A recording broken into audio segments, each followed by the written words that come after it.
Hey, it's me, MLB. Here's chapter 19 of Gains. This one is titled A Flustered Rock. After school, you made your way back to the dorms pretty quickly. You were actually looking forward to talking to your mum, so you got to your room, got changed, and then flopped down on your bed with phone in hand. Now with phone pressed to your ear, you hit dial and waited for her to pick up. "Hello?" she asked into the receiver once it had connected. "Hi, Mum," you greeted brightly. "Oh, my baby, how are you?" "I'm good." "How's school? Is everyone being nice? And how's that lovely boyfriend of yours?" she gushed. Mum, he's not my boyfriend, he's a classmate," you stammered, feeling suddenly hot in the face. "Oh, he's so lovely though," she continued to gush. "I wouldn't mind if he did want to be romantically involved with you." Well, you mumbled. "I don't think I'd mind that either, but you didn't hear me say that." Your mum chuckled. "Oh, honey, I miss you so much. I'm glad you're enjoying school there." "Yeah, Mum, this place is so different from everywhere else. It's like no one even notices that I'm, well, you know," you said softly. "It's because you're a lovely person, baby, and they can see that. You are perfect inside and out." "Thanks, Mum," you said with a smile. You chatted with her for another half an hour or so, and then excused yourself. You had homework and eating to do. Truth be told, you were looking forward to the eating part. With a quick goodbye, you hung up and got off the bed to sit at your desk, but a knock at the door stopped you. "Yeah?" you called out. Yin?" Kiri's voice floated in under the door. "Oh, yeah, come in, it's unlocked," you invited him. Kirishima sheepishly twisted the doorknob and poked his head through. "Hey," you said with a small smile. "You can come in." He slowly stepped in but kept the door open, looking down at his feet as he stood there. What's up?" you asked. Sorry, I didn't mean to be waiting at your door. I wasn't eavesdropping, I promise," he said as he looked up at you with big pleading eyes, begging you to believe him. Suddenly you remembered the conversation that you had just had with your mum, and your eyes shot wide open. "How much did you hear?" you asked suddenly. No, I didn't.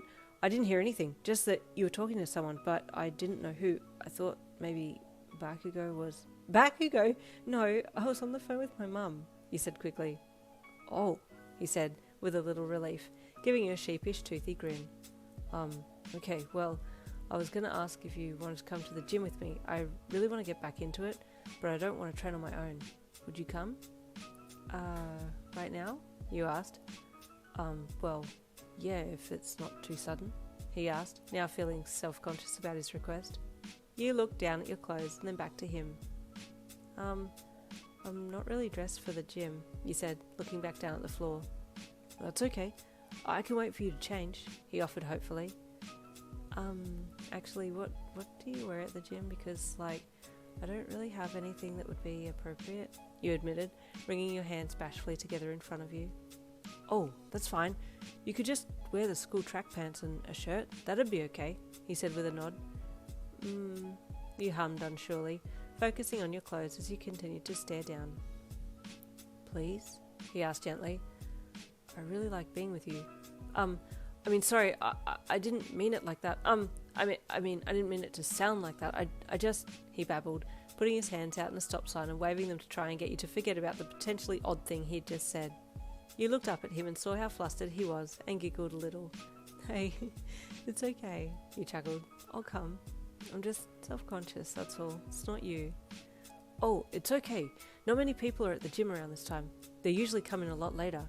But we can train near the back if you like, or we can book a room for us. They have rooms that you can exercise in privately, but the walls are glass, so..." He had put his foot in it again. You chuckled gently again. Kiri, it's okay, I get it. We'll work it out when we get there, okay? I just need to get changed, so, He caught on and nodded quickly. Yeah, I'll step outside, and you come out when you're ready, okay?" he said, reaching for the door handle behind him without looking at it and having to grab at thin air for a second, his hand trying to find it before grabbing onto the knob and twisting it, and then gently letting himself out. You waited until he'd closed the door behind him, then quickly grabbed your clothes and went into your ensuite. It's not like you didn't trust Kiri, it's just that you were very conscious that he was standing right outside your room, and that made your heart beat a little faster for some reason. Now changed, you grabbed your duffel bag and a towel for wiping the sweat off during the workout, and then walked to the door. It was as you reached your door that you remembered what you were about to do, your homework, and looked back at it sitting on your desk. You paused. Are you ready in? Kiri asked from the other side of your door, having felt the door shift for a second as you grabbed the knob. You pulled the door open and looked at him with a small smile, and then looked down at the ground. I hope this is okay, you asked, looking down your front. Perfect, he said with a big toothy grin and a thumbs up. Let's go. You closed your door and headed off down the hall, still wondering if you'd done the right thing here. You still weren't quite recovered from your training session with Bakugou, and you still had homework sitting on your desk waiting for you. But being with Kiri did sound like a mighty fine idea, irrespective of where you were headed. Is the next chapter going to be regretty spaghetti? We will find out. Chapter 20 coming tomorrow. See you then!